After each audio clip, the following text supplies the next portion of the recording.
welcome to Penny Bradley Nacht Waffen Pilot Presents. Today, I'm presenting my webmaster from my website, and Ian Starchild, and he is also an SSP veteran, and in the here and now real world, he has been an EMT and transitioned into being a physician's assistant and then did police work. He's really good as an IT guy, by the way. We had a DDoS attack and he was able to eventually overcome that. And we've been working together for a couple of years now on that and have known each other for a couple of years before that. So here's Ian. Good morning. So how are you feeling today? I'm a little drained. It looks like I took another trip last night. And it didn't leave the solar system last night, but I did get to see what I am concerned with a little bit more up close. Okay, what are you concerned with? Well, number one, we are all under quarantine and there are things moving about us right now in space and on the land that have really got me vastly concerned that there is something coming. I don't know what it is yet because I'm not that great of a remote viewer. I basically can detect just the basics, but I'm not a very good remote viewer. I'm more of a healer, not a viewer. But I know I was taken last night. And before I was taken, I was watching, I live near, a military base, and I was watching Chinook helicopters, which are the big troop transports, go one after the other toward the main airport in town, to the big city. And that usually means they're moving troops. But what really disturbed me the most is I also saw two, instead of the TR-3Bs that I see constantly, I saw two of the larger tubes flying, the Chinooks. You saw two of the larger transport ships. Yeah, I call them tubes, but they're definitely transport. They're almost like, if you could take a Chinook and make it into a spaceship, or that's kind of what they look like. And they have the same lights on the bottom as the TR-3B, but they're definitely meant to move personnel. I counted about 150 souls on each one, at rough estimate. That's a pretty good sized ship. Well, they pack them in like sardines when they're moving troops. Well, yeah, if it's short term. If it's longer term, they have to give them more space. True. And I believe these were tall whites that were in there, and the humans were in the Chinooks. Because from my experience, the tall whites detest riding on anything that's terrestrial. My understanding of the tall whites is that their skin's very fragile and they don't have immunity to most things on Earth. So if they get an injury, it takes months or years for it to heal. So they're rather paranoid about that. True, and they don't like loud noises, and the way that the ships, our helicopters move. Well, I'm not particularly fond about the way our helicopters sound either. Yeah, especially when they like to fly them over our houses a lot. Yeah, there was one came over my apartment last night at 2:30. I had gone to bed early, so I would be up for this. And they decided to wake me up. Well, I'm pretty sure you were targeted too, so they have a new harassment drone. Oh, gee. Yes, it's about the size of a basketball. It flies, it's cloaked, and it can go over your house. It could sound like a helicopter. It could sound like a jet airplane. It could sound, I mean, right down to vibrating the dishes in your cabinet. And it could Uh, sound even like a flock of birds, or it could sound like nothing at all. They could spy on you. But they do have a new harassment drone. well, they've been spying on me for years, so it won't be anything new. I was one of the people that they tested V2K on starting in the 80s. Hmm. So I've been targeted since at least then. Well, I know you come up through some rough times. I didn't get introduced to the SSP like most did. You know, I pretty much was, for the best way I could put it, I was Shanghai. I was hoping you were going to talk about this. I was I was Shanghai. You know, by nature, I am a very healing person.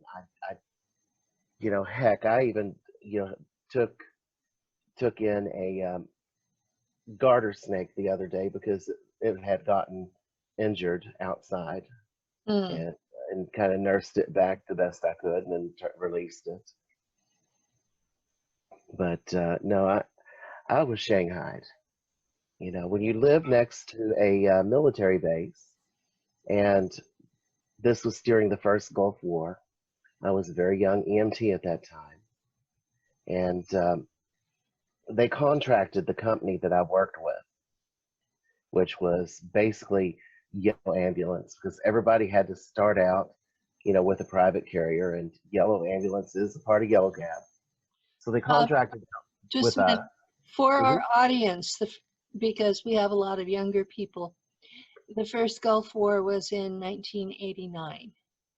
That is correct. That is correct.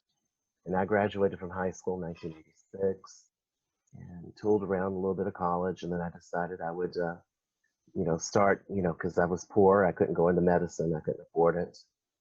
And because I had a parent, which I don't much care for, that claimed me on his tax returns and would never give me a dime to help me with my tuition, never got a scholarship. Mm. So I decided to go for a job that paid well,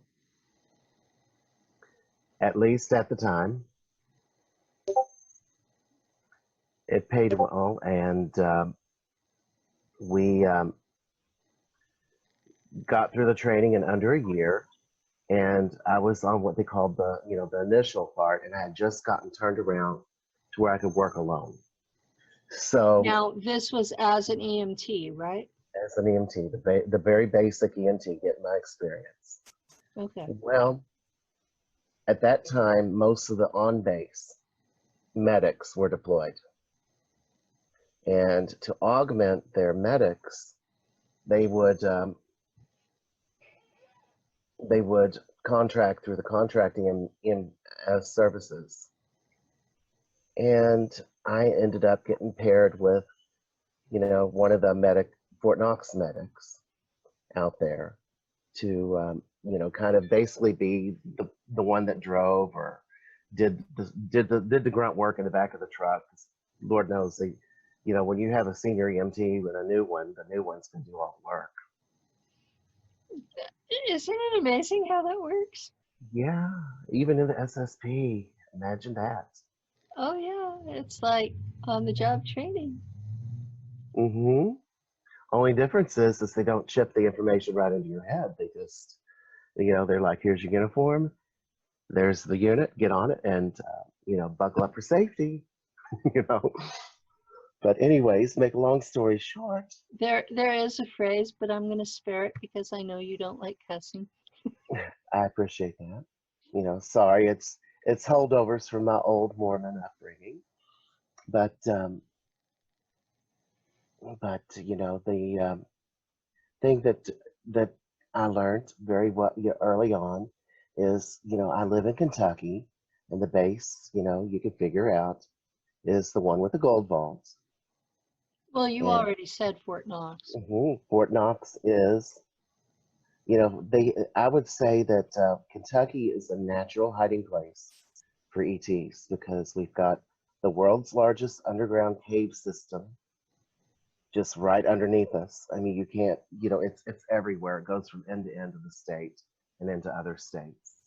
Mm-hmm, Plus, plus we have, the Fort Knox, which is, probably the most perfect cover for a DUM that ever exists. Those who don't know, a DUM is deep underground military base. mm-hmm. It even has pretty golden doors, Oh my.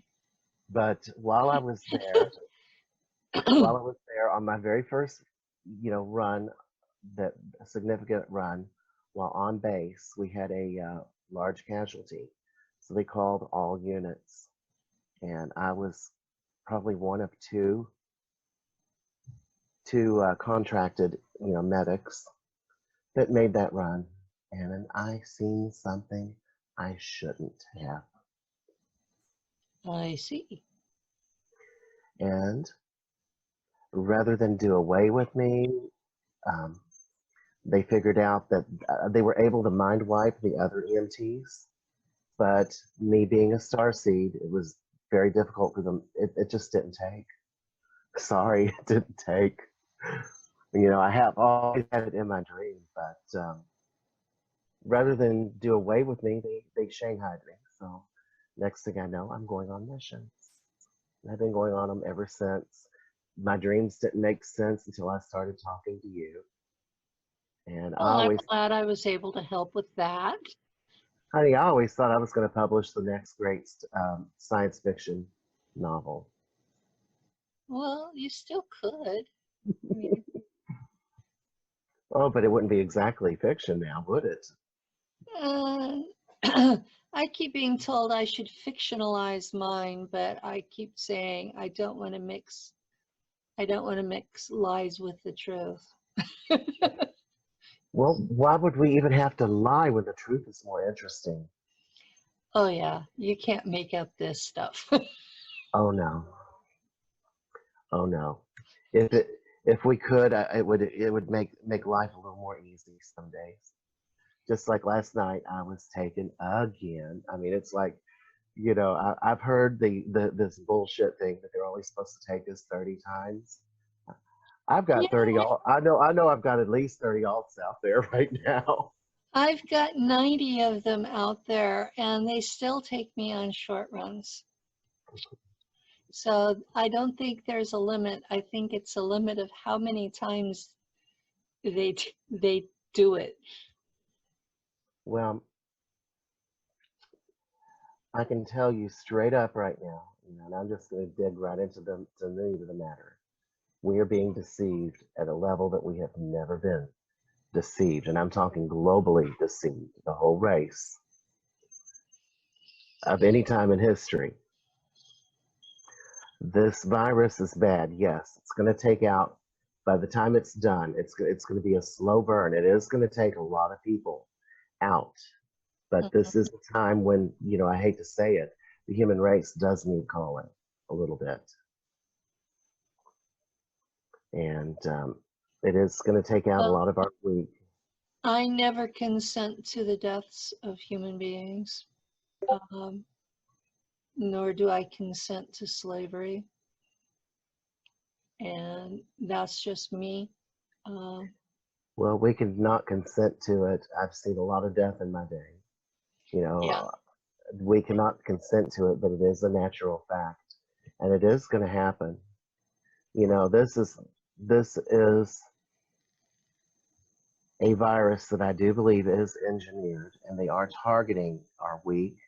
They are targeting, I hate to say it, and because it's already been in the news that that is disproportionately killing the minorities because there are simply more of them. They are trying to thin, this is designed to thin our population down. Those of Well, us among I us, if you, I have heard from secret society members that that was exactly the plan, that it was designed to thin the population tremendously. They were hoping for an 80% die-off over 5 years. And when I've shared that information on my Facebook wall, I've gotten nothing but insults and hostilities, because how dare I say something like that when they don't even know people who have died.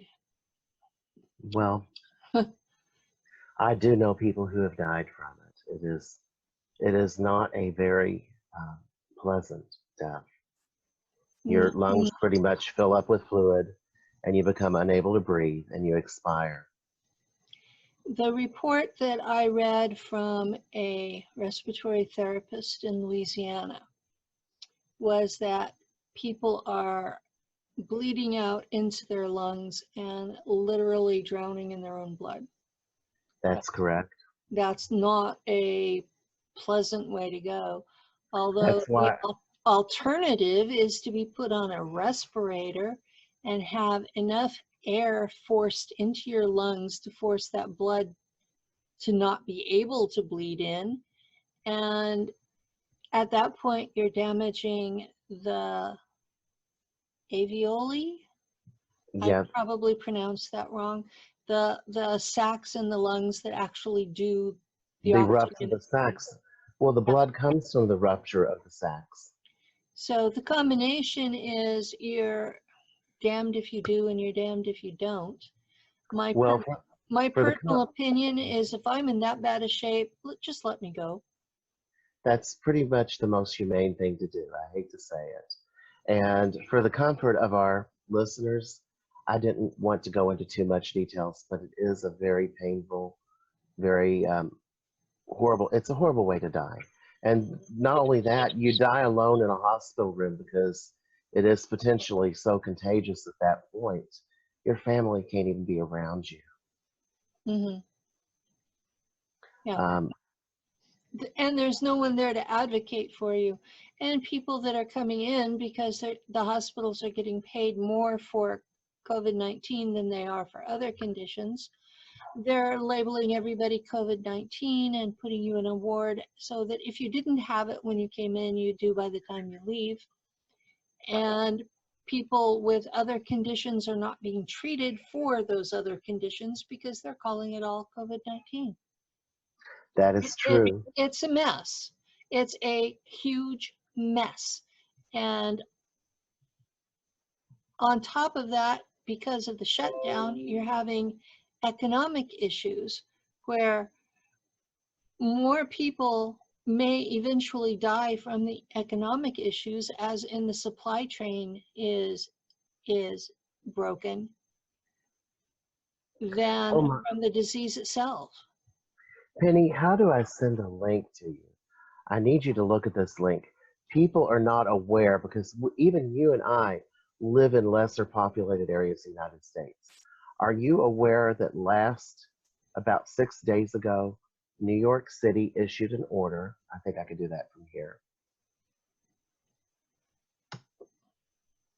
Okay. New York City issued an order, blanket wise, carte blanche, to their EMTs and firefighters, do not resuscitate people who are already cardiac patients.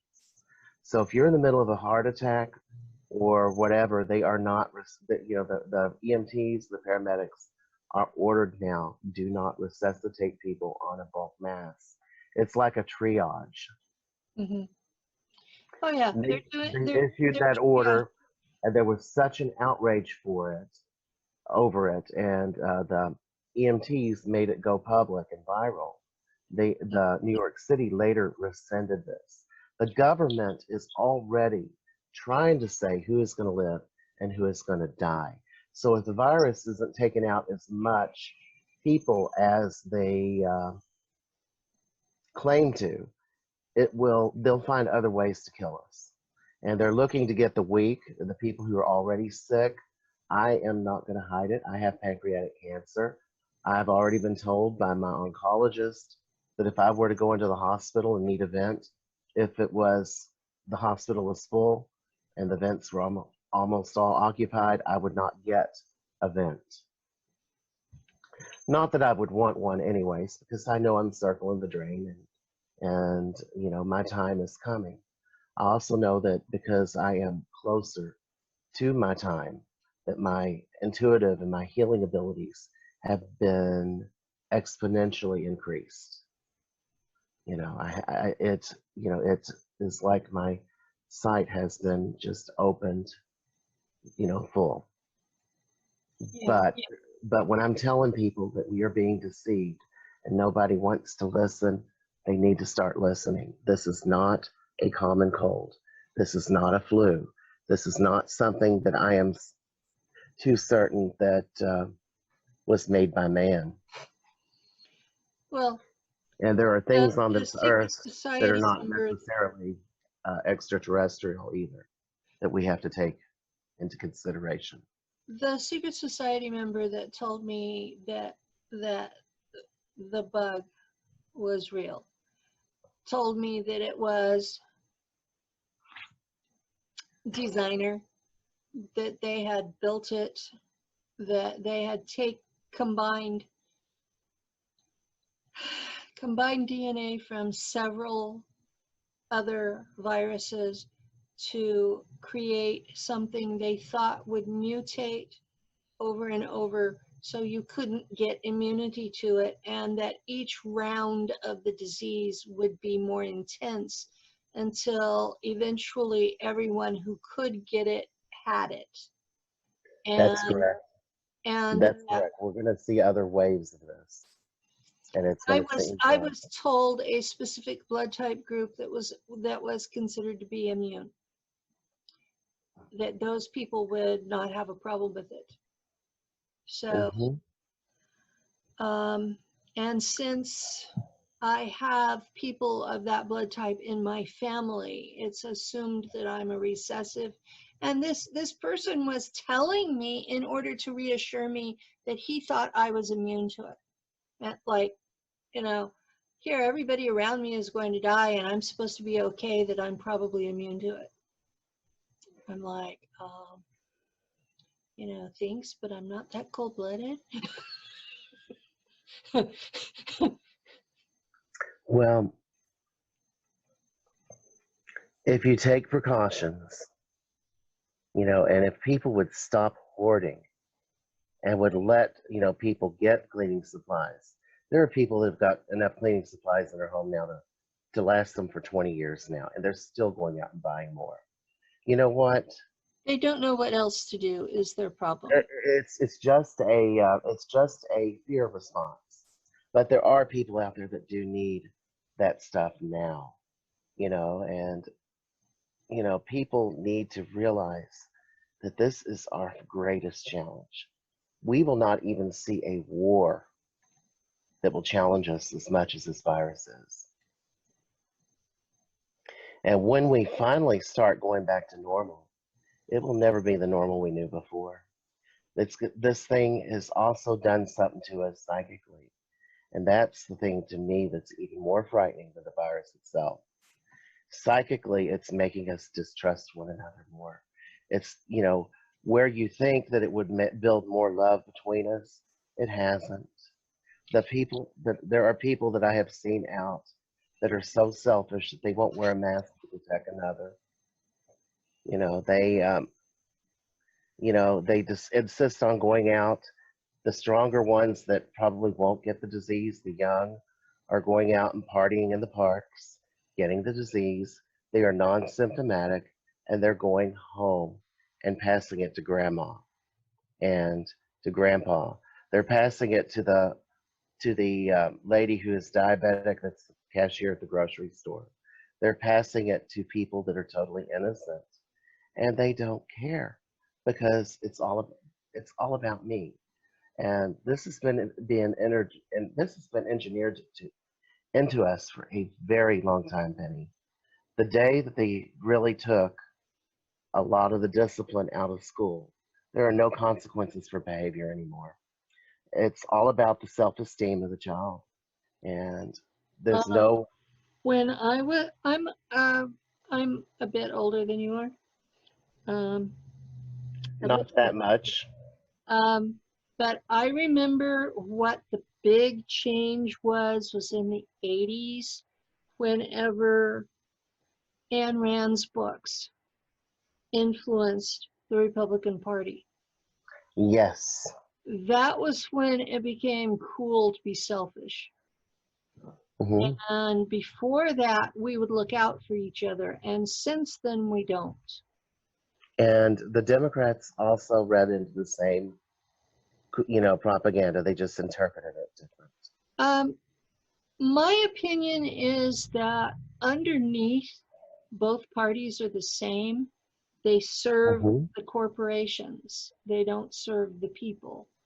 But they have different talking points so that people will vote for them. Exactly. But yeah, it was the Ayn Rand thing.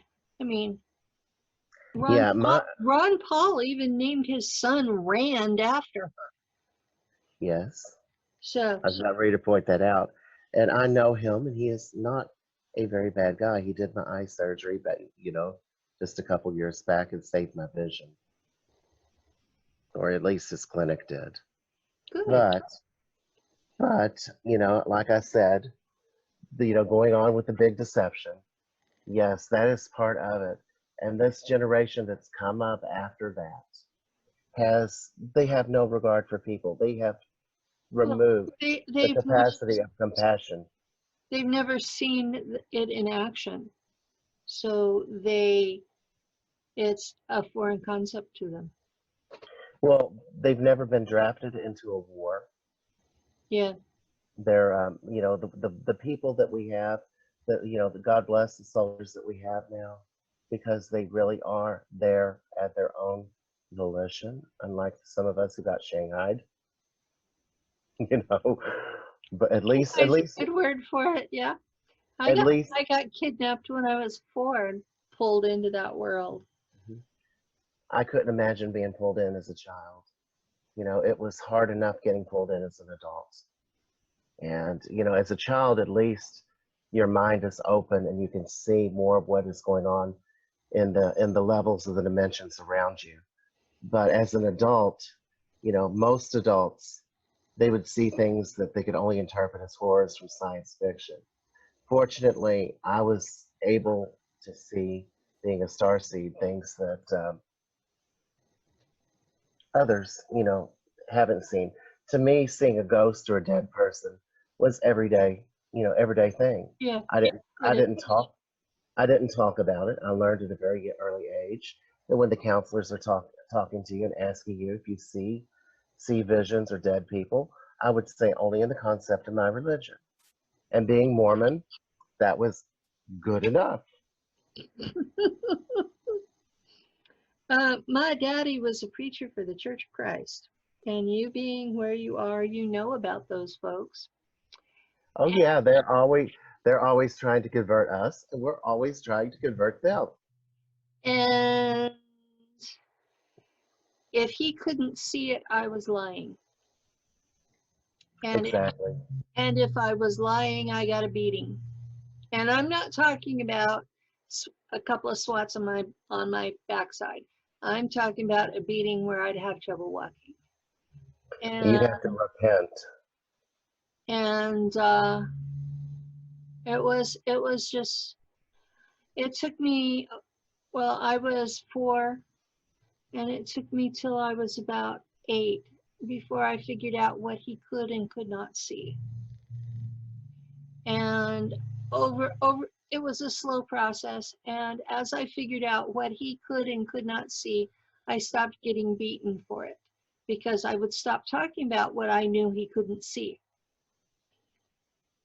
But it made me a very introverted child, because so much, okay, I'm multidimensional. I I see am too. I That's what see drew me to you. I see more than one dimension at the same time. overlapping each other, and they appear differently to me, so I can tell which dimension they're from. But this is my normal, you know? So Mm-hmm. when I'm talking to someone who all they see is 3D reality, well, for starters, I consider them blind and deaf. Yes. And secondly, because so much of my reality is out of their experience, I have very little in common to talk to them about. Exactly. And so I became very introverted very early because so few people shared the world that I lived in. Mm-hmm. And I reverted into books because that dad would leave me alone if I was reading. Well, fortunately, for those who don't know the Mormon religion, it's not like what you would think of as a typical Christian religion. The core tenet of the religion, as you get deeper into it, and I'm probably going to be revealing secrets I shouldn't, even to this day, because they deserve their privacy and their beliefs. But the core tenet is that God is a space alien, and if we, do all our things right and we're good Mormons, when we die, we get to go to our own planet and we become just like God. And we control that. We get our own planet to have our dominion again on. But, that is kind of a deeper belief that even some of the regular day to day going to the meeting house Mormons won't, admit or even know. Well, But I've heard that one before. but I feel like I was fortunate because when I told people I saw something, oh my God, the child has prophecy. And when I was able to put my hand on one of the people that were at church, and I would say, "You need to go to the doctor. You've got something wrong with you. I feel something in your belly." And this is like at 6 years old. And then that person goes to the doctor and finds that they have a ovary that's about ready to explode. Oh my God, he's got the gift of touch. At least I grew up in an environment where it wasn't necessarily weird, but they didn't exactly know the full extent of what was going on. Yeah. So, Well, it the is fortunate in one ways. the I'm culture that also, I grew up in wasn't that Mhm. I inclusive. know. It was all of that stuff was of the devil and to be gotten rid of. Well, I believe most of the prophets in the Mormon church are people connected to star seeds, and I believe that they are pretty much a player in the SSP to some degree. I haven't figured it out yet, but there's too much in there when you start getting in the upper levels that makes you wonder. I am no longer Mormon, by the way. I have grown beyond that. Well, I'm no longer Church of Christ either. I would hope the hell not. Excuse me, and that's a cuss word for me. you know. Really? But Yeah. seriously, it is. The abilities that I have done. I think I've done work on several of the people in the SSP group. I know that I did a major working on you the other night. I Mm-hmm. don't I don't heal on the new age level. I see it as being every bit as clinical as if I was in a real hospital operating room. The technique is called Gestalt. I go straight for what needs to be gone at. I use crystals. Yes, being Lyran, we like our crystals and our other shiny things. We're cat people. Go figure that out yourself. But I use crystals. I use them as distance. I use them to focus my intent. I don't like to use the term energy. I more believe in will and intent of what needs to be done. I envision, I see, may I share because I also believe in a form of the HIPAA, even between psychic healing. May I share what I found with you? Sure. I removed some pretty nasty implants that others have tried. And there is one that I could probably remove from you, but it would take my life to do it. Well, And I have been my, told by, my guardian said that that particular one needs to stay because of my neck injury. It is what is actually keeping my spinal cord together at that point. and that was no injury. That was done on you on purpose to keep that implant in you. Well, That is no injury. I still have a broken neck there, and I've had readers call it a internal decapitation. That's about what I was about ready to see. You took the words out of my mouth. And for those who don't know what that is, that means that you have literally had, maybe not your spinal column severed, but you've had the bones around it destroyed, and they've had to build back and heal. And that is more evidence that your guardians are keeping you here because you need to be here. That happened in 1977. So I currently get an epidural every 5 months or so that I can walk because of that injury. Right, and my concern is they are slowly starting to not work as well in between the doses. Well, sometimes they do. Sometimes they go the full 5 months without a problem. This particular time, because I had shoulder surgery in October, and it's now April. It poked the hornet's nest. Yeah, the shoulder surgery was like 4 hours, and they had to do a lot of intensive work. And I had my last epidural New Year's Eve, and it lasted all through physical therapy. And here I am, it's a month before the next one's due, and I'm having a lot of issues. And I think it's because of the surgery. Well, not only that, that was where I found one of the nasty implants too. It just seemed a convenient place to put one because you're already injured there. You wouldn't know, you know, it's almost like they were hoping that you or nobody else would notice it. And it was a high dimensional implant. It was not one that a common healer would see.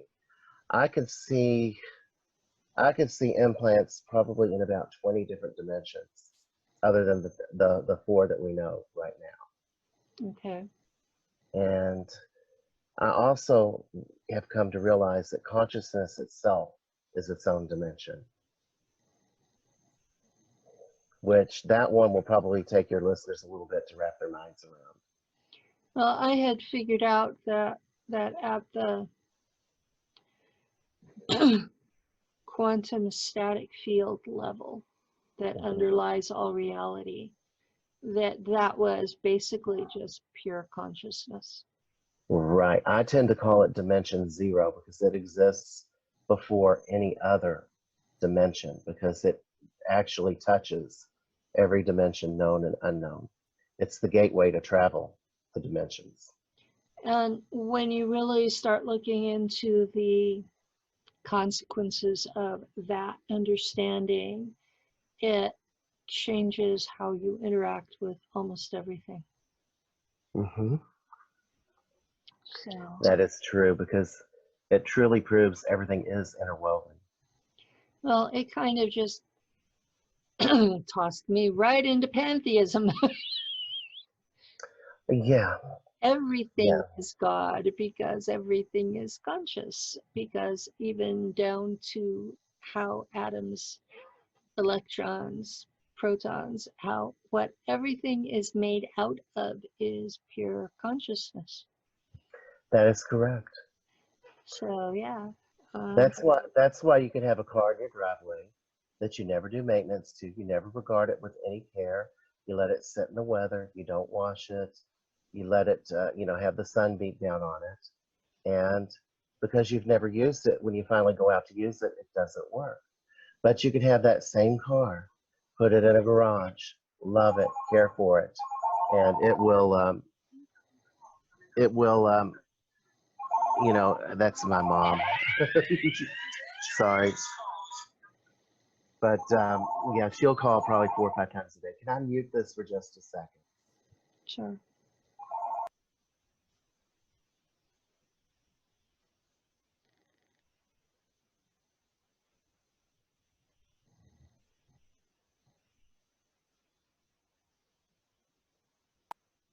Okay, I'm back. Hopefully my train of thought didn't get derailed too bad. You know, you know, when you care and love for something, it doesn't matter if it's an inanimate object, it doesn't matter if it's, you know, if it's a person, it will last longer. You know, it's what you, it's basically the energy you feed, you know. I name my cars, and the one I have now is this great big white Chevy Blazer, and it's what, a 2002, so Mm-hmm. it's old. And I call her baby, Mm-hmm. and I've had her, what, 4 years, and the first thing I did was I went on an 8,000-mile cross-country round trip. And You deserve to get out every once in a while. yeah, well, the people I bought her from had done a lot of really basically illegal things to her. And so I blew the manifold gasket. Well, I'm in California, and by the time I got to Colorado, I had blown the manifold gasket, and I managed to not blow the engine. Yay! And so I had to get that replaced and repairs done from that before I could go on. And I had 3 tires blow up on the trip because the people I had bought her from had put recapped radials all the way around. And Well, sometimes when you're poor, that's what you have to do. no, this was a dealer that had done this. Oh. And so one of them, the whole retread had come off in one piece. And so I brought that back with me. We call those road alligators where we're from. Okay, I brought that back, and my partner Lou took it to CHP. I guess everybody else calls them DOT, but the state patrollers that do highways. And they went and they decided that that particular dealer needed an inspection. And they were out of business for 6 months. Yes.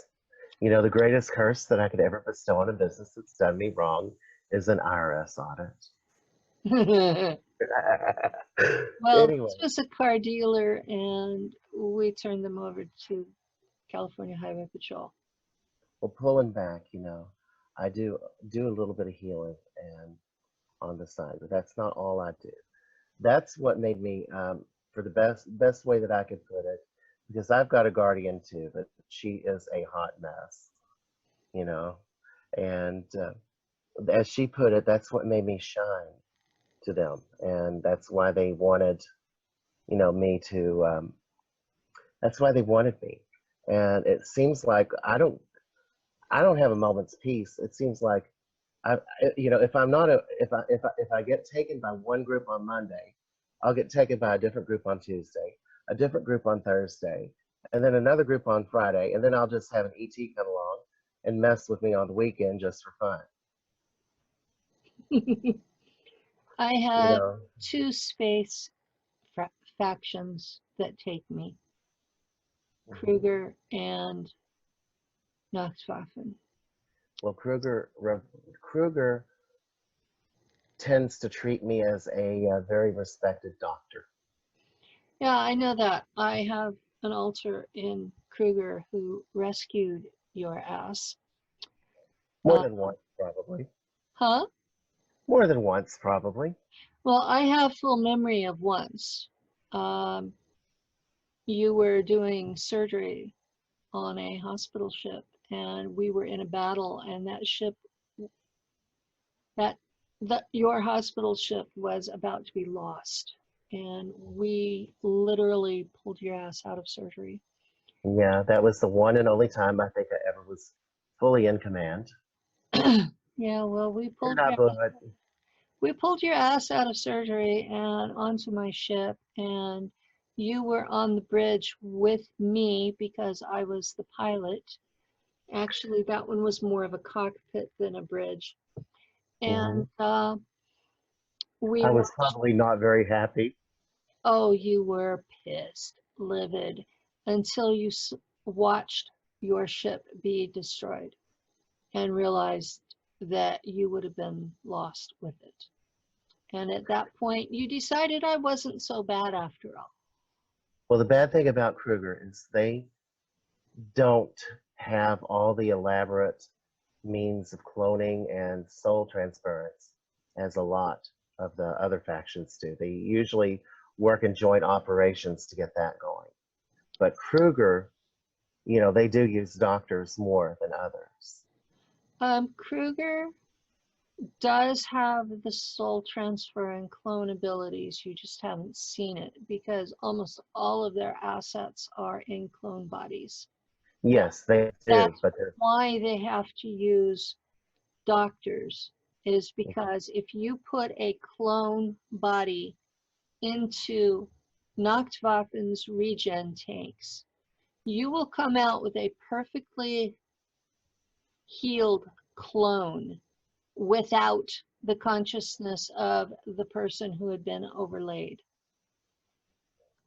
They but, come out as the clone, as the person that clone would have been. So but you lose all your training. So they cannot use, because Nacht Waffen uses you in your real body. They don't, you know, you go in your real body and you serve your time, and at the end they age regress you and send you back. right, So because Kruger only takes the soul and leaves your real body right there, sleeping yeah, for a little bit on autopilot. exactly. And Kruger's way of sending you home is they kill the clone you're in. So then your soul automatically returns to your natural body through, okay, it's called a silver cord that connects your soul to your physical body. Yes, and I've done. We call, you know, the doctors do them as mercifully as we can. We call them the send-offs. A send-off. You know, we kill the clone in the most humane possible way we can, unless they're, excuse my French, Amanda deems them to be an asshole. Then it's not a very happy send-off. My last send-off, as you put it, it was a Kruger asset in a clone body that had been transferred to Nacht Waffen. And because she was serving on a Nacht Waffen ship when her time was up, she got a very different send-off. Probably right out the airlock. No, this particular commanding officer decided to do it himself, and he made a ceremony out of it and killed the clone with her own laser short sword through the heart. Dramatic, but hopefully quick. It was quick, it was dramatic, and he said that he wanted her to remember him, that that's why he didn't send her back to high command, because he knew that her memory would be wiped if she did. Mm-hmm.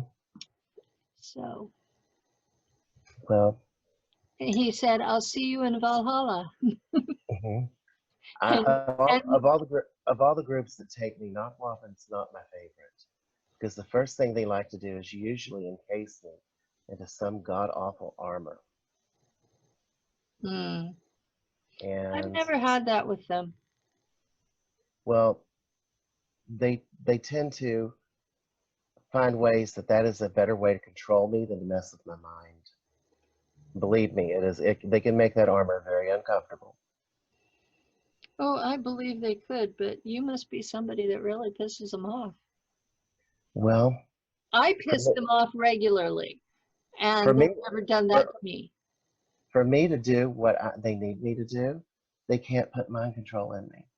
And they can be very indignant toward me, very indignant toward me. I see things that their scanners cannot see. Okay. And in some ways, I could give them a tactical advantage against cloaked ships, especially the Greys. Okay. And I am just now learning that I could be a weapon myself if I'm pushed. Yeah, most But that, most of us can be.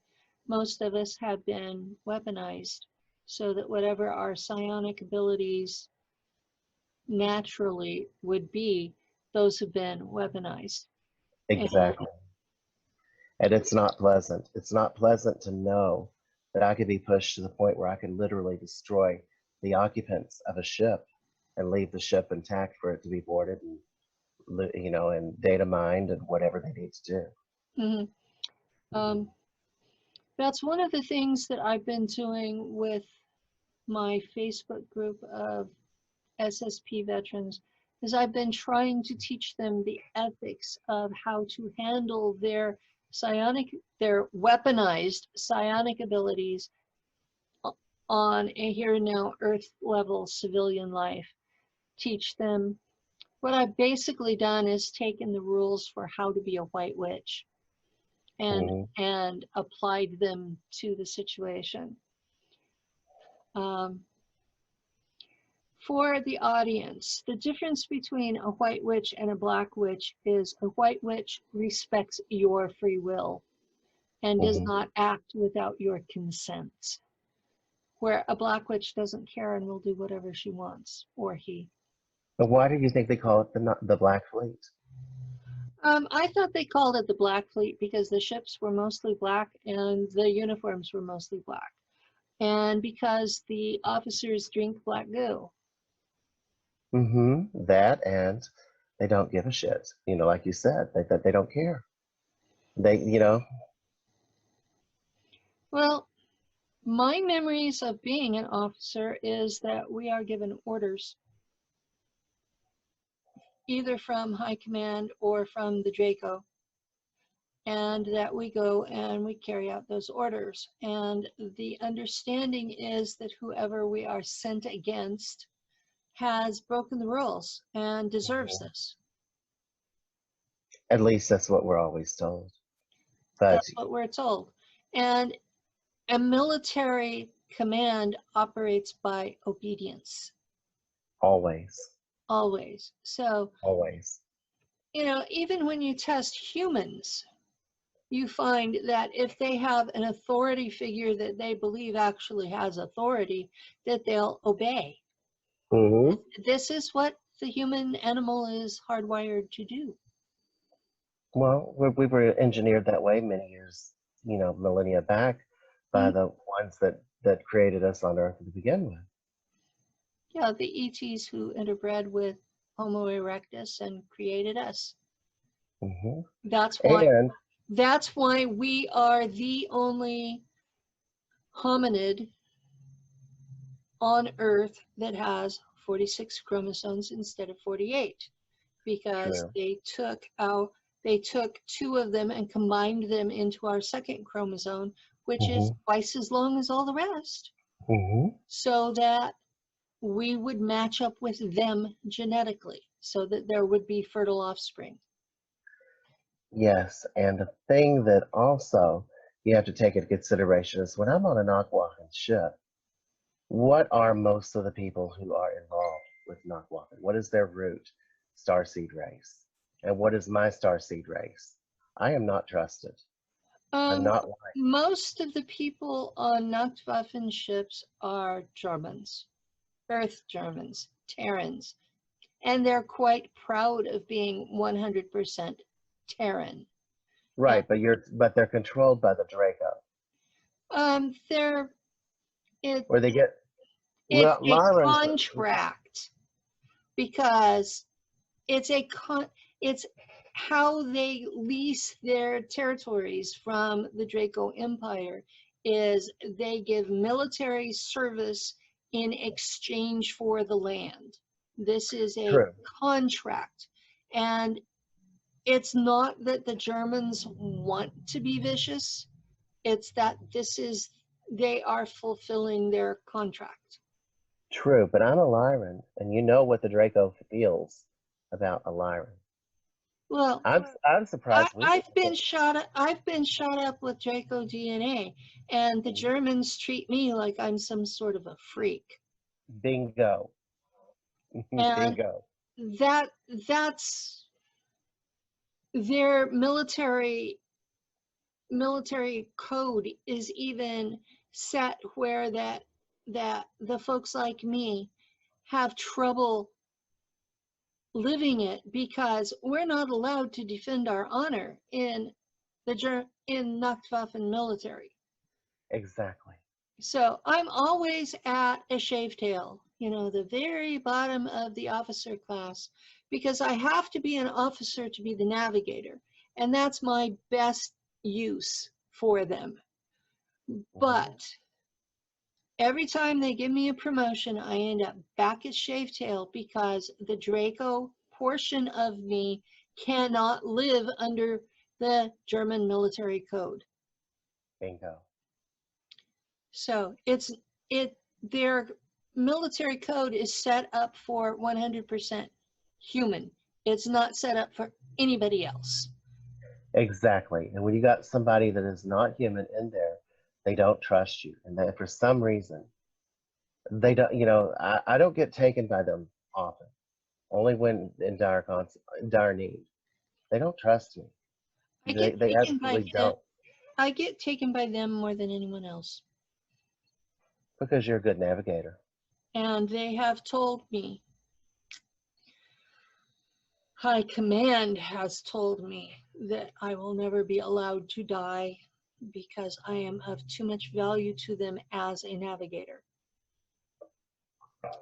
So, from what I have been able to glean from that big lump of memories I still haven't translated, most navigators in all the factions are Draco. And to find a human shot up with Draco who is capable of being a navigator is something that is so rare, that they are like, oh my God. Well, the star maps are embedded. Everything you need is embedded in that DNA. Everything you needed is, yeah, it's embedded in the DNA, and it's in your head. And I have dreams of star maps. I mean, so yeah, when they put out that movie, The Navigator, where he talked about that the unused part of his brain was storing star maps. I suspect that's true of me. Oh, I totally see it. Totally see it, because that's how I knew that it was embedded in your DNA. And just like I have got knowledge of races I've never seen before. Their medical, what their bodies are like, what it takes to heal them, what will poison what will poison them? What will be medicine to them? I've got all that within me. Where I've got this thing of, how was it? Star Trek. It wasn't Data. It was the other one. Lore? Lore. Lore. One episode, he was sitting there ticking off different races and the most efficient way to kill them. Mm-hmm. I have that in my head.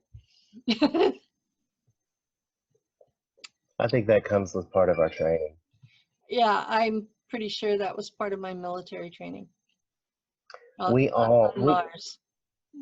we all have our purposes there. But, you know, just that's enough on the background and how I got involved in it. You know, I can say that I have seen things that are horrific. I've seen injuries that are horrific. I've seen one race do things to other races that are absolutely horrific. You know, Yeah, I've seen humans are not the only bad people out there, and neither are the Draco. In fact, I've seen the Draco go through a whole decade of negotiations and only attack a planet when the negotiations failed. So well, sending in the Germans was their last resort. well, So the Draco is not necessarily just because they look like you know, dragons and demons does not make them bad. You know, you can't judge an alien race by its looks, because I can tell you straight up, there are some out there that look like little innocent Cupid dolls that will rip your head off and shit down your neck. Oh, yeah, wow! I'm sorry, I don't normally cuss like that, but yeah, what I'm taking and being on one of their ships for a while, it just sort of yeah.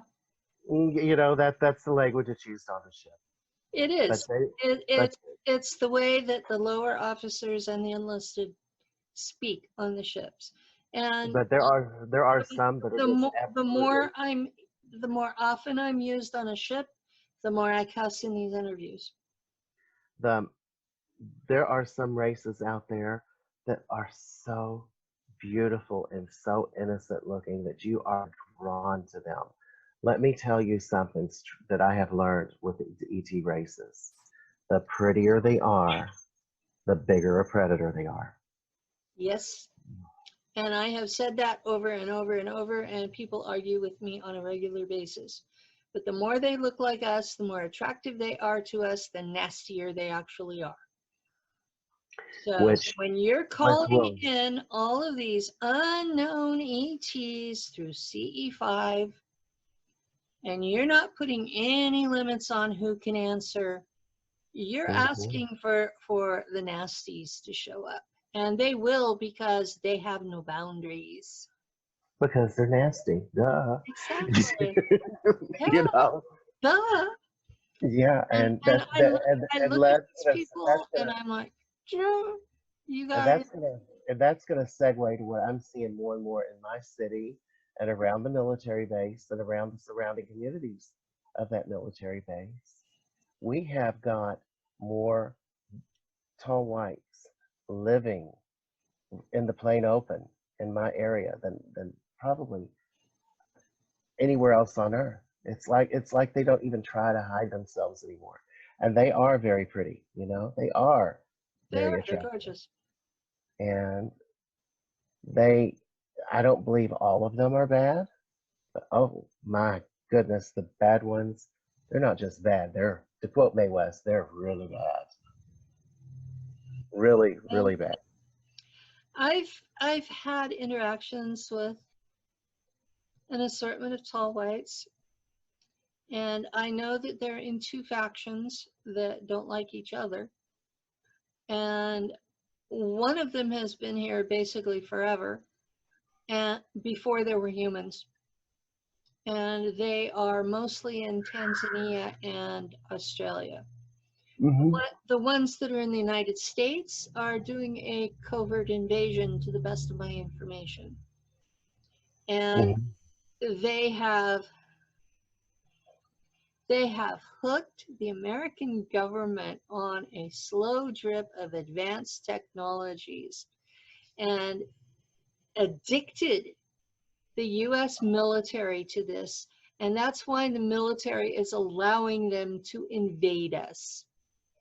That is no secret that the Fort Knox base is the headquarters for all of the United States military, personnel records. And in that personnel record building, there is a database where the DNA is sequenced and stored for every, terrestrial soldier, Marine, Air Force person, Coast Guard, Navy, and the new Space Force. Because yes, they're out there. They're that'll be another discussion for another day. Even our DNA is stored there. So they have the DNA for the SSP people? Yes, they do, because we are still considered assets of the government. Oh, yeah. They're pimping us out, Penny. Our government is pimping us out. They're letting them take us. Okay, the altar that I talked about that her commanding officer sent her home by using her own sword through her heart, she reintegrated about a year ago. And in June, I was picked up by the CIA for a mission, and on the way back, 3 of their agents decided to break my shoulder. That's why I had to have surgery. And I woke up with this June 26th. There was nothing wrong before that. And they told me that it was because I had reintegrated an altar that was a navigator, and that I was to not do that again. That was their whole point in breaking my shoulder, was to make sure that I knew not to do that again. They said, we know we can't kill you, but we can make you hurt. That's exactly what some of the people who take me say all the time. And there are other operations out there that have no name. There is no Nacht Waffen. They have no name. Yeah. Those are the scariest ones. And I discussed a problem with you the other night, whether or not I even want those altars to integrate with me. Yeah. And that's another discussion for another day. But that's what's got those. And I'm aware of what they're doing with them. And it's not gentle. It's not nice. Yeah. What they do with our altars is criminal. Sometimes they don't even regard us as human beings. They will take our sentience from us and make us into nothing more than an automaton or a machine or a weapon that they can trigger with a command. And that's it. That's our existence. We don't even have, there's a fragment of our soul in there, but we don't even really have full awareness or control of what we're doing until it happens. We may not even have awareness of it after it happened, because they can click that altar on, do what they want, and click it off again. So you may have been used for any number of things that you have absolutely no idea that you were even gone. And that bothers me a lot. And anyway, you wanted to talk about the toll lights. Yeah, they are doing their backdoor invasion. They're everywhere here. They go to our businesses. They run some of our businesses. They eat at our restaurants. I've even seen them in military uniforms. I'm talking United States military uniforms. So yeah, I have a question for you. What bothers you the most about them?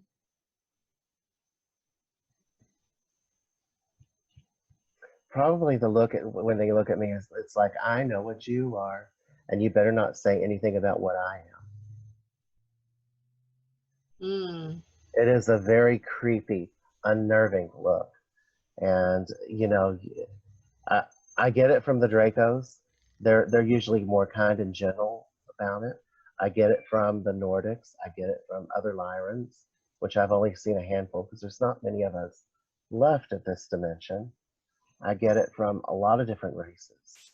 But a tall white, the moment they see me, it's like that episode, and everybody knows that classic Star Trek The Next Generation episode, where Q comes into 10 forward, and he looks at Picard and says, do you know how dangerous this thing is? And Guinan starts raising her hand and has that crazy, you know, wild look in her eye like she really could mess Q up. And I believe whatever she is, she could have. Mm-hmm. That's the look I get from the tall whites. And the feeling is, I know what you are, but you better not tell what we are either. Okay. Because I don't get that from them. Well, it's not a very comfortable look. To me, it's very sinister. They know what I am. Okay, so they know what I have been past lives. Mm-hmm. And they know why I'm here. What I get from them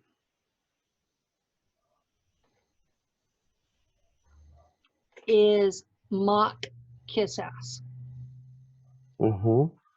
Yes, Penny, but the reality of it all is they need navigators. They don't need my talents. Yeah, well, they pull this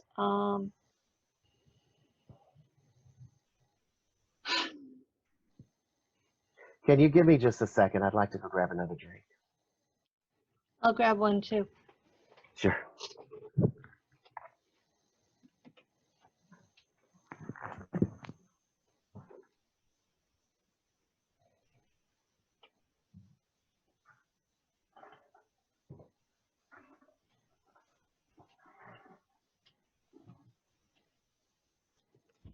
Move, Giddy. Move, Giddy. Move, Giddy.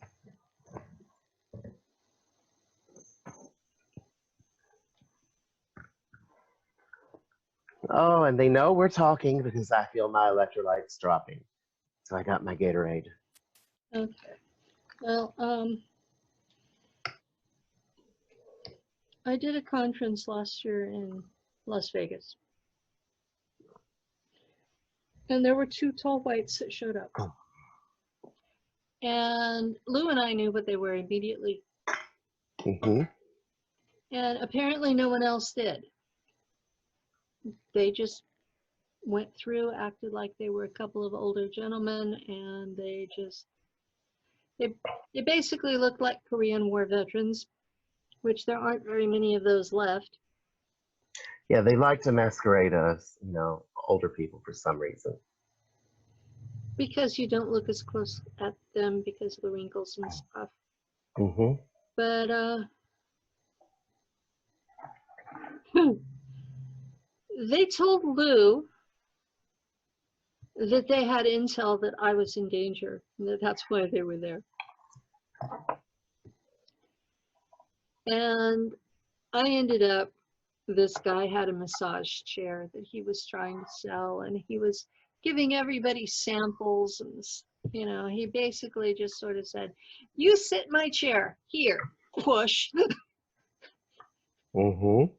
And so I was stuck in the chair for 30 minutes.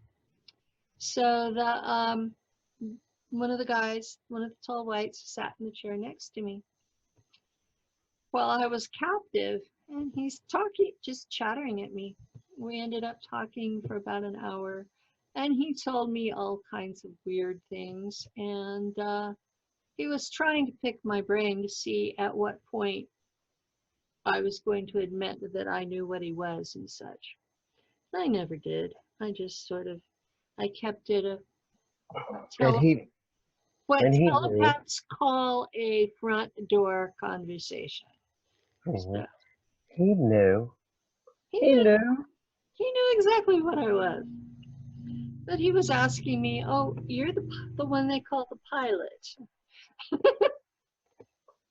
you know, and he was very polite and very respectful and didn't give me any ration of crap at all. And his partner, and they acted like a tag team.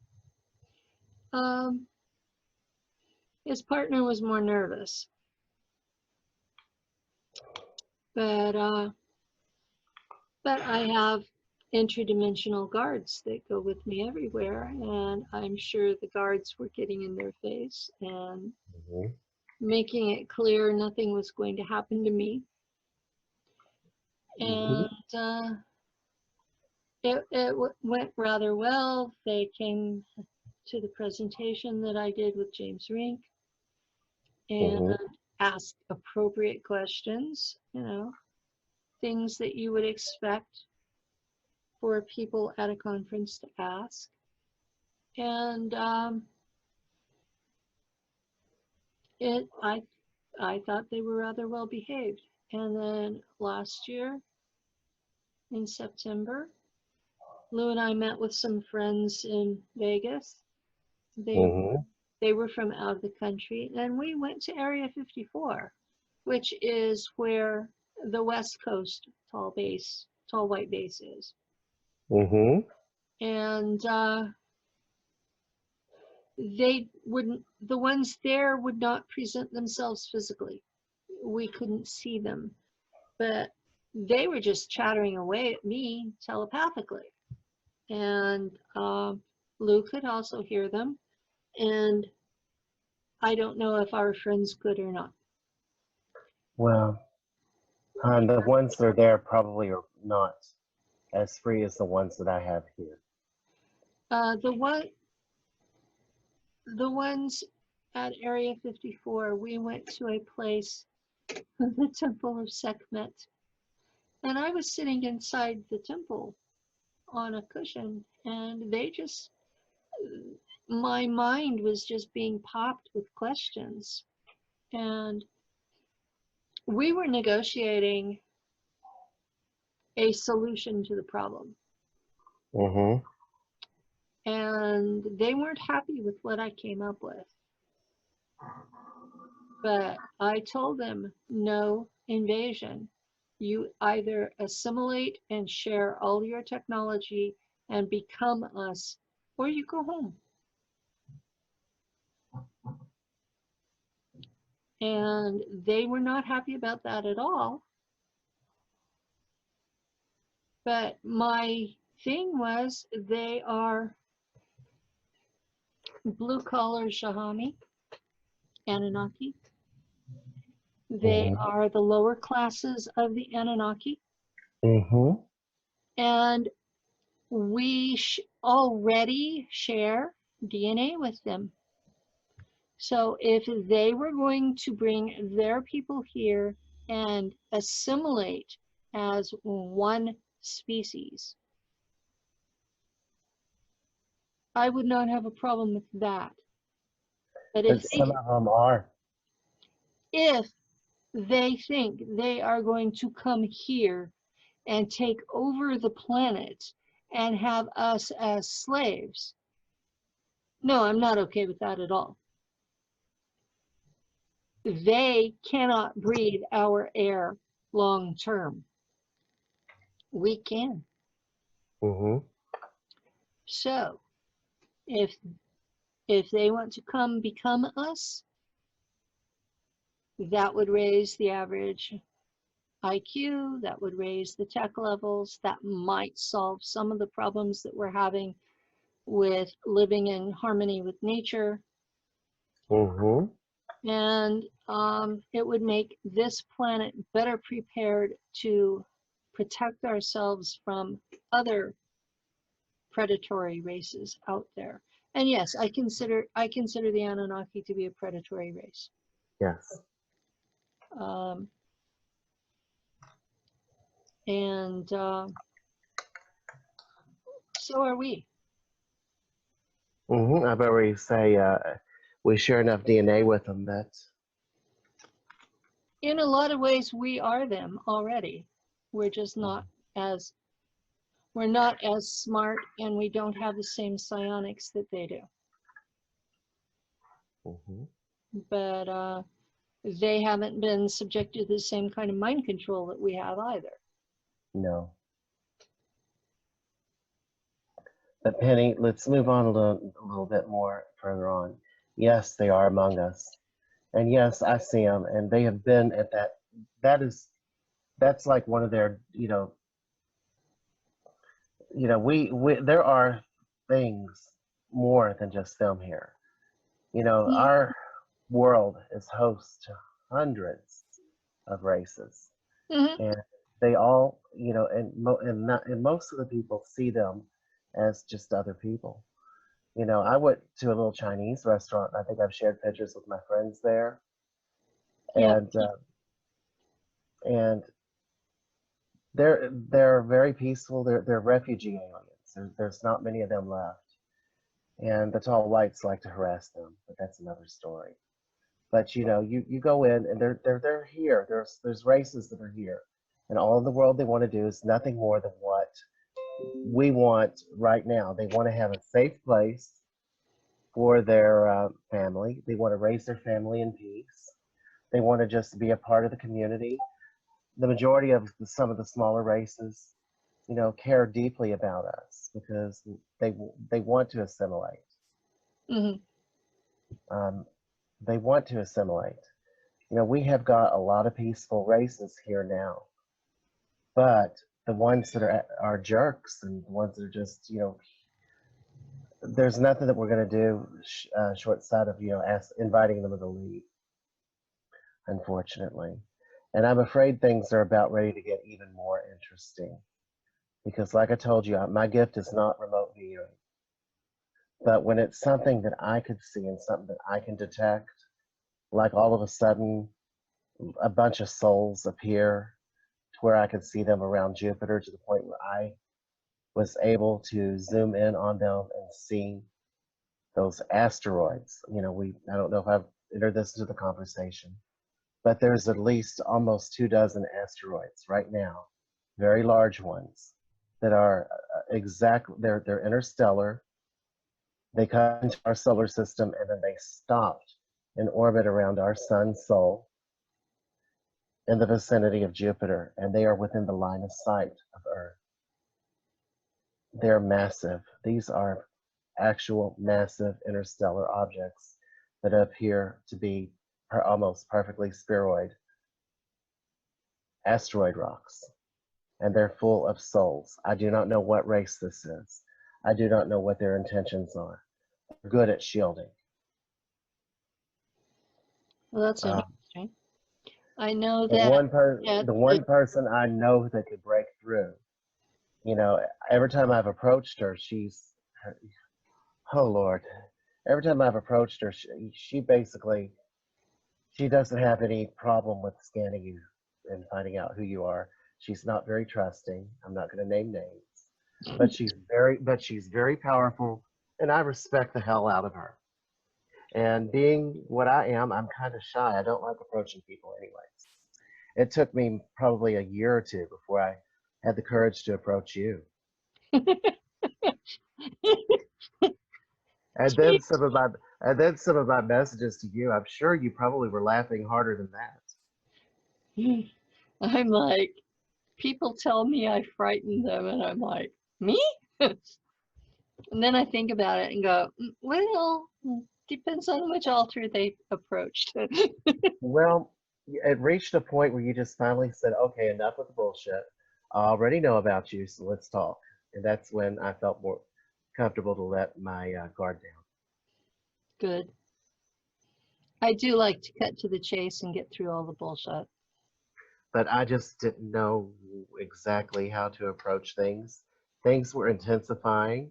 I started getting regular visitations by this alien that pretty much told me the first time I met her that things are not what they seem, and don't trust anybody that tells you anything, especially me. And now I know, and now we both know why, Yeah. because I found out that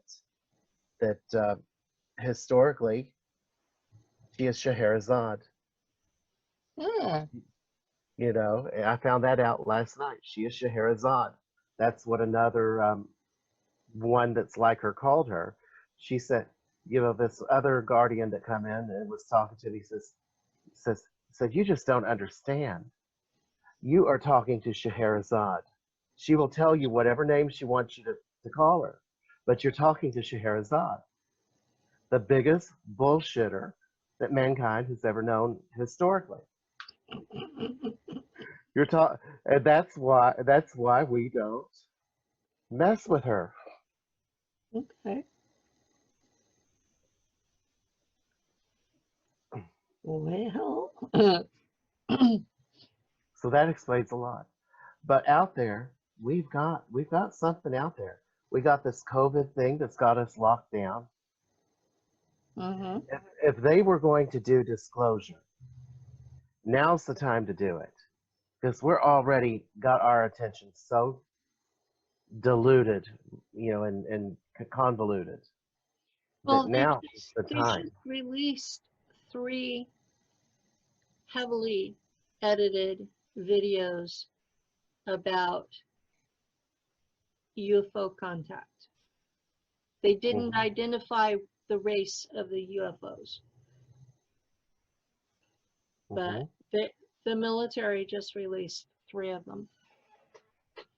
That was all that was in my feed today.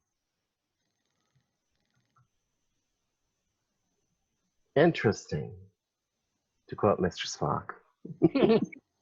Very fascinating.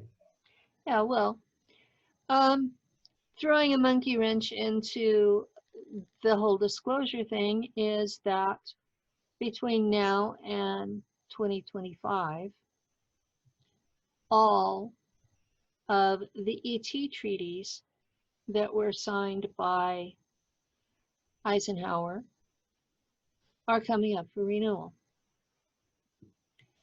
And none of the ET races are willing to maintain the secrecy. So if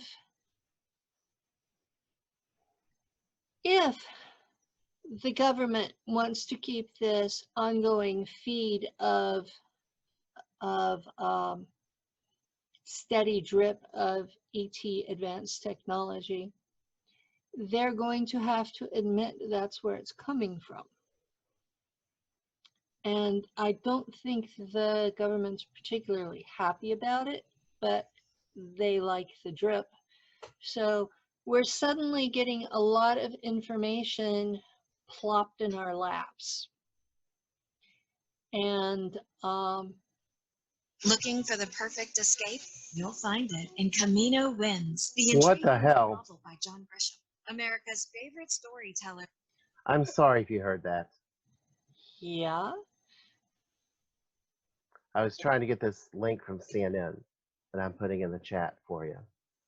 okay. They can't get these links unless I put them in the description on the post. Yeah, well, please do. Okay.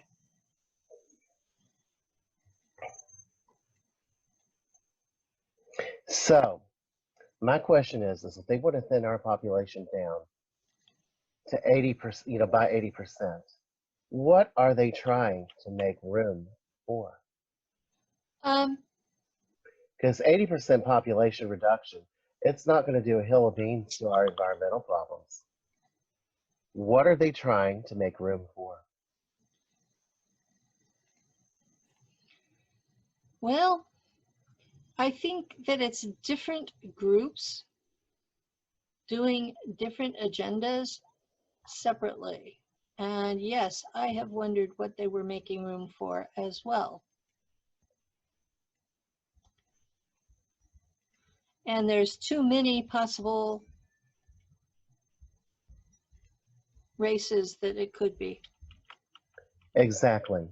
And I've also noticed in a lot of the new buildings in our area, especially the new hospital, the new cancer center, some of the new medical clinic buildings, the doors when you go to the bathroom, those things are like 10 feet tall and they open all the way to the top. I've been noticing that more and more, even on the elevators. They used to make doors that were like no more than probably 6.5 foot tall, 7 foot tall. But these are 10 or 12 foot tall doors. They're heavy, you know, you open them up and they're there. I can take pictures next time I go to the doctor and send them to you. But our new buildings that they're building in our area have got insanely tall doors. You know, there's something coming, Penny. They're already accommodating buildings for something. For what reason would we ever need to have a door that big for the average, for even the tallest human amongst us? We have a new cancer center in my county, and the doors are 8 foot, which is taller than they normally were, but not by a lot. Not to the range you're talking.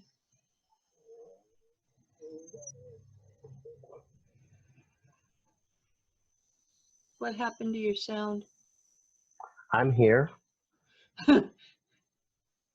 Probably my stomach growling because I have that pancreatic cancer thing going on. Oh, okay. Sorry.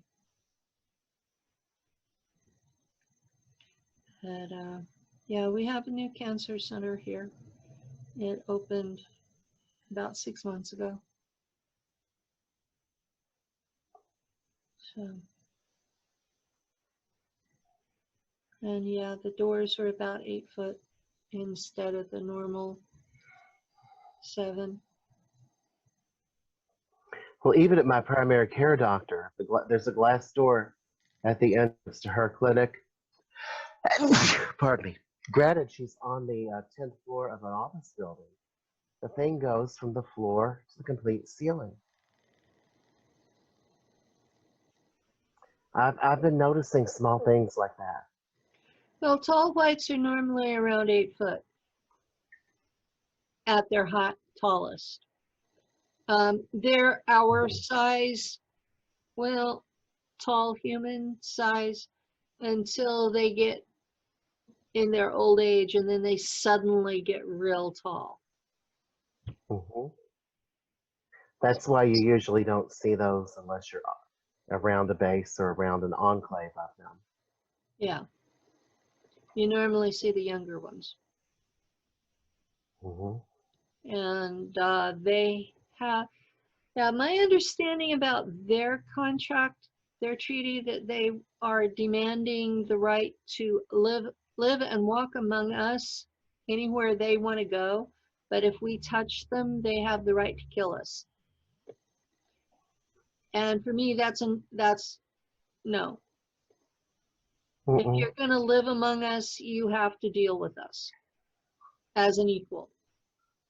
Mm-hmm. Otherwise, this is going to sound really crude, but otherwise, Billy Bob Joe from Bumfuck, wherever, is going to start going on a hunt. And there won't be any more tall whites to worry about. Yeah, you upset Bubba from Possum Hearts, Kentucky, you're going to have a reckoning. Yeah. So. But we all have to be a little more observant of what's going on. You know, when this video is posted, I'd appreciate if anybody in the comments that they could leave would let us know anything strange that they've observed, especially about new constructions in their area. You know, I know that some of it is for allegedly disabled, you know, accommodation, but I don't see how a 10-foot door is a disabled accommodation. I mean, open your eyes. There's things out there that they're given to it. They're doing it, and they're giving us these reasons that are completely, you know, sound reasoning until you actually step back and look. Wait a minute. You're giving us a 10-foot door for disability accommodation. Granted, it's also a wider door, you know, but it's also a taller door. You know, I'm like thinking, Yeah. one way makes sense, the other way doesn't.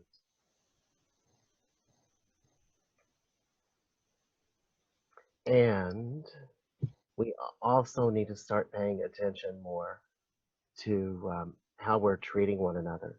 This isolation is breaking down some of our humanity. People think that it's going to draw people closer. I'm not seeing it. I'm seeing more nastiness online. I'm I'm seeing more seeing a nastiness in lot person. more nastiness. I had people who I considered my best friends attack me over basic research into the COVID virus. I mean, nasty attacks to the point that I snoozed them, which means Mhm. I won't see their posts for 30 days. And there's one man in particular that if I post anything about the virus, I have to make it friends only except so and so. And that's pretty bad when you have to exclude someone from your posts who used to be one of your best friends just because there's a bug. And I didn't unfriend these people because I'm hoping once the quarantine is over with that they go back to being rational people. I'm not so certain this quarantine's ever going to be over with. It's going to keep coming back. I mean, this is not the first time we're going to see this. It'll actually, I would say before this year is up, maybe into next year, it'll actually be in the Constitution. That there will be so much of an uproar over how it was handled this time that they'll want constitutional guidelines as to how to do it next time. And that's going to be the door that's going to start altering our race.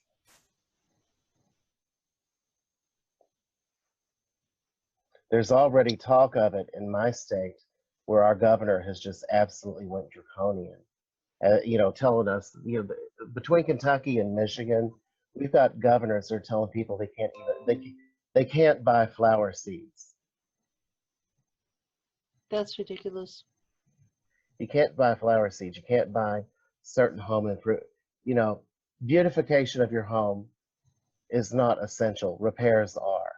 So they're closing the flower seeds and stuff and the gardening supplies in Lowe's up in Michigan and Home Depot. When And that includes vegetable seeds. You can't grow your own food. I've seen for the last, well, since 9/11, I've seen a definite grasp to control the food supply. Yes. We'll talk about Monsanto on another day. Well, it's not just Monsanto, but No, it's not just them. There's Ortho and Bayer and there's been an genetics. ongoing thing since, I guess it was about 1970 that these homeowners associations said you couldn't grow vegetables in their association area. And so it's been, the idea of victory gardens has been being suppressed. Yes. And yet I'm seeing a lot of people, at least in my Facebook circles, that are bringing up victory gardens and sharing photos of their plantings. Yes. And And sadly, I'm thinking that this is a good thing. it is a very good thing. Sadly, the whole concept of vegetables has been drilled out of this, and it's another means of control and another means of, teaching the young folk that if we do have a war with an ET civilization, you're going to probably be eating nothing but starch for a very long time. The only vegetable that most of the kids know is a French fry. They eat Lettuce, nothing else. A French fry, lettuce, or tomato. instant mashed potatoes. Well, tomatoes technically fruit. Well, they think of lettuce and tomatoes because they're on hamburgers. Mm-hmm. And usually it's ketchup, which is a very toxic, nasty substance. Do you know that 3 tablespoons of ketchup is a serving of ketchup? And it has more sugar in it than a Krispy Kreme donut. Hmm. I know this because my mother used to make ketchup Mm-hmm. from tomatoes Mm-hmm. because we were one of those families. Yeah. Yeah. Like I Yeah. said, I grew up in a cult. Well, a lot of people think the Mormons are a cult. Well, I've got a big cellar under my home, and that's where I keep my provisions, as we call it. And You sure and you want to talk about that on the air? uh, I don't. I'm not threatened by it. Good luck finding it and getting into it. Okay. But I have been providing toilet paper for the senior citizens in my community now for the past month and a half. I've been leaving little plastic bags of toilet paper and things that I think they might need hanging on their back doorknobs. And I still have plenty. But I was stockpiling toilet paper before everybody else was stockpiling it. And I did it in a way That's where I didn't because just you're a rush. Mormon. That's because you were raised Mormon and they stockpile everything. Yeah, I've got about probably 150 pounds of rice down there. I've got canned goods, canned tomatoes, plenty. It's just because we knew this was coming. There is. Everybody should have known something like this was going to be coming and should have been ready to survive a month or two when the supply chain fails. Mm-hmm. I mean, it didn't have to be a pandemic. It could have been natural disasters. I mean, my area has fires and earthquakes. Your area has floods from the river. Tornadoes, and we have earthquakes too. So, you know, every place has a natural disaster or two that they have to contend with. And it doesn't take much to disrupt the supply chains. Mm-hmm. And Where I I hope am, people are understanding that. I am safe from flood because I'm on a high hill, which is unusual in my valley area. I am on a high hill, so I'm safe from a flood. But we have these things called tornadoes that like to come by quite often and visit. Hmm. So we all have our challenges. Yeah, the meadow. It's supposed to be a pasture area, but they don't run cattle on it anymore. Across the street, and it had a lot of oak trees at one time, but the guy that owned the property let somebody cut half of them down, and so yeah, that place. It Uh-huh. right now the grass is about knee high because we've had so much rain the last couple of months, and we've had two. I've lived here for 15 years, and we've had fires there twice during that time. Bad fires where they came out with and dumped retardant from planes and came out with bulldozers. One of those dramatic things you take pictures of. But yeah, so that's what we have here is fires.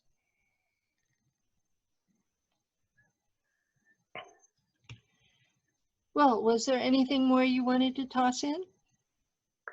The main thing is, we are fighting you know, we are fighting not just a war against this virus, but a war that is going to have implications on what it is to be human.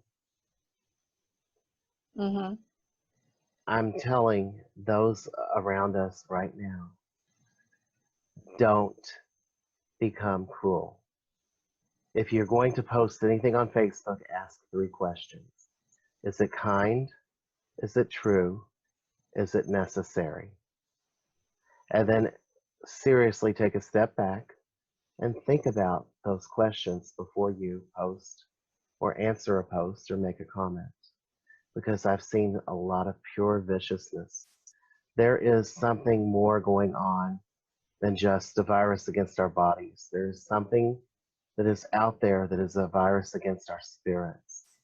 There is this COVID-19 is not a 3-dimensional virus. It's attacking us on the dimension 0. It's attacking our souls. It's attacking us with other dimensions. And it is probably the nastiest thing I have ever encountered of anywhere I have been or anywhere I have meditated to, anywhere I have soul traveled, because I don't consider soul travel as remote viewing. This thing is nasty. And we all have to be very guarded right now. It doesn't matter what higher power you worship. It doesn't matter if you have a higher power or not. You know, even if you acknowledge we're all just basically energy, be careful the energy you're taking in. Make sure that you are always, you know, trying to operate on the betterment of yourself and others. And things will go right. But I'm telling everybody, please, there is a spirit of nastiness going on. Remind people who are nasty that they are better than what they just posted. Believe it, because they are better. Most people are not the nasty people that you're seeing online. And, you know, for your own sanity, know when to hit that mute, know when to hit that snooze, know when to unfriend if you have to. Do it to preserve yourself. And, you know, don't do it out of hate, do it out of love. I love you, but I've had enough of you. Goodbye. That is, you know, I've always believed, and it's something my old grandmother always said, that if you're nice to those who are evil to you, it's like putting a hot coal on top of your head. Either it'll burn a hole in the top of their head or they'll get it. But always take the high road, because if we don't, we may physically, our bodies may survive, but we're not going to be humans after this.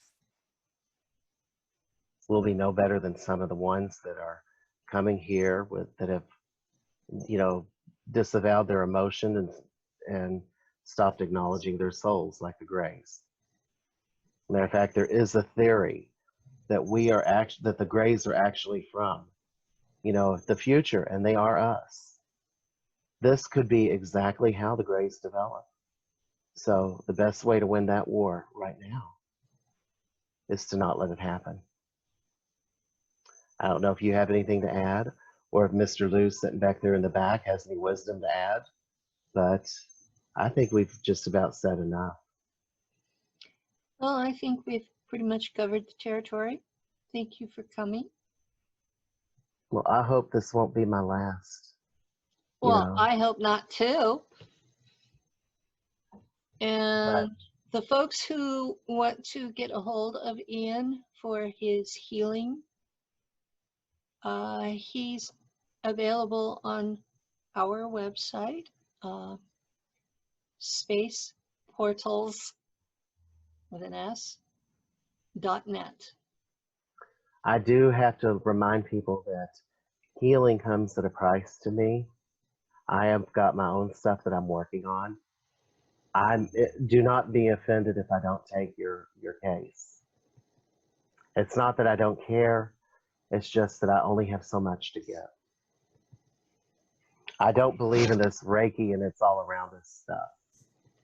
Some of it comes at a price. Yes, you can use some of the universal energy, but some of it, you have to put a little bit of your soul into it.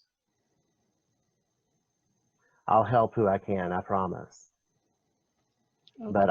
But I'm very much in need of healing too.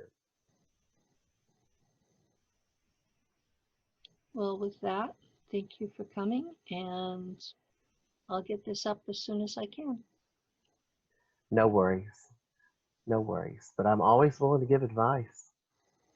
Hey, if I don't know it, I'll just ask Scheherazade. And then you can take your chances on whether it's true or not. Well, most of it here lately has been true because I think she's been told she has to walk a very fine line if she wants to be included back in her family. And she wants her family, and that I can feel is true. She's very young compared to what her family, the rest of her family, but she wants her family. She misses them, and I think the door's open for her. I hope they take her back. Yeah.